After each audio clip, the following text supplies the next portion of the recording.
Hi, welcome to Ask the Teacher. I'm your host, Veronica Steele. Ask the Teacher is a Q&A platform where you, the parent, can ask me, the teacher, questions about your child's early childhood development. Early childhood are ages 3 to 5. The different developmental domains are physical, gross and fine motor, social emotional, and academics.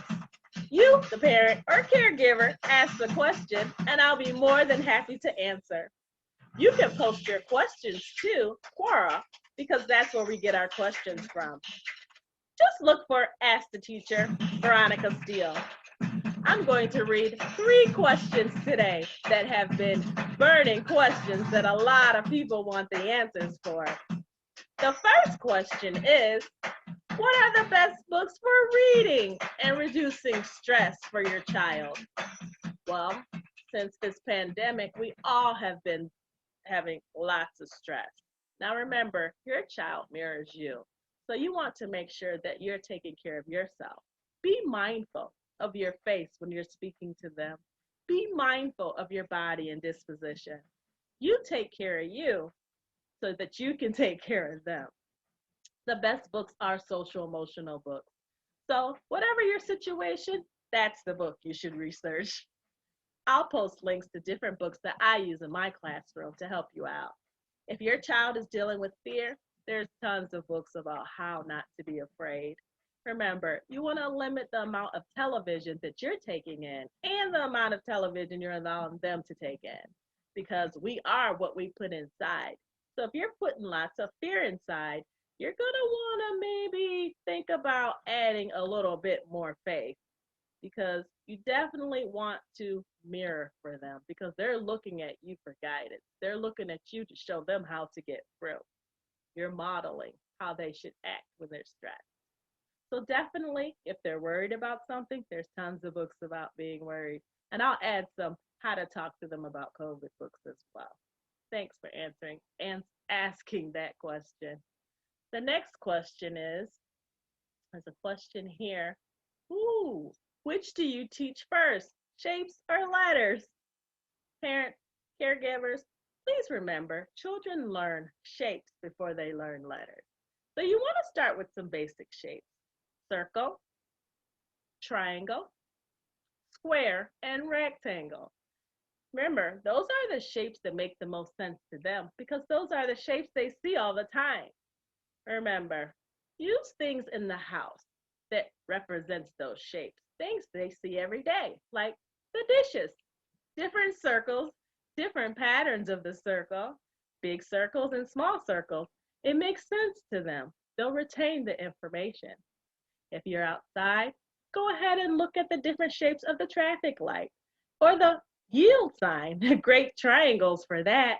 And you can also use this as an opportunity to introduce octagon because that means stop. And tell them about what different colors mean. Like red means stop, green means go, yellow means very, very slow. They pick those little things up in songs as well.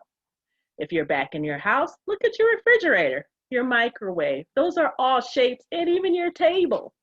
Those shapes are the ones they'll retain because they can associate it to what it is. They have meaning behind it, and it makes sense to them. The letters you want to start with are the letters in their name. Remember, young children learn by things that make the most sense to them. Their name, for instance, my name, Veronica. I would start with the letter V. And you want to make learning fun. If you're having a good time, they're having a good time, and they'll learn more. Make it less stress. Sometimes you might need to take a break. You can give them time to take a break, especially now. We pretty much definitely need breaks to stay stress free. And when you're doing those breathing exercises to calm down, make sure you're not shallow breathing, where you take just the breath at the top of your lung. Do deep belly breaths. So in your nose and out your mouth. Oh, that feels so good. Usually do it about 3 times. You'll feel the tingles. You'll calm right down because they can't learn anything if they're upset. Cortisol fills their brain and their thinking is off. They're totally emotional, no logic. So make sure that when you're learning and when they're learning, Make sure that it's a calm environment. Kneel down to their level so you're not towering over them, that you're face to face. That way they don't feel eager or less stressed. They don't feel threatened. Think about it. Everything that they see is so high. Come down to their level. It reminds them that you are on their side, even if you might be angry with them. It puts them at a peace resting state. I'm going to answer another question. Let's see. We talked about the alphabet. Oh, this is a good one. It says, at what age should a child learn about boundaries? I don't know about you, but I think immediately, as soon as they come out, they're learning boundaries already, what they can and can't do. They're already getting limits and expectations.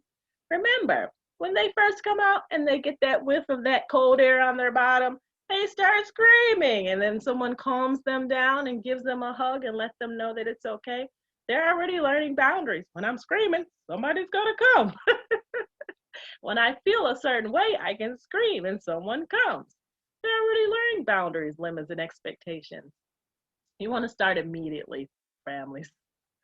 And another thing, don't forget, who are the teachers? The doctor's the teacher. The nurse is the teacher. Of course, you, the parents, are the teacher. And we talked about the environment being the teacher. So they have lots of teachers. They're already ready to learn as soon as they come out. They're learning how to maneuver in their world.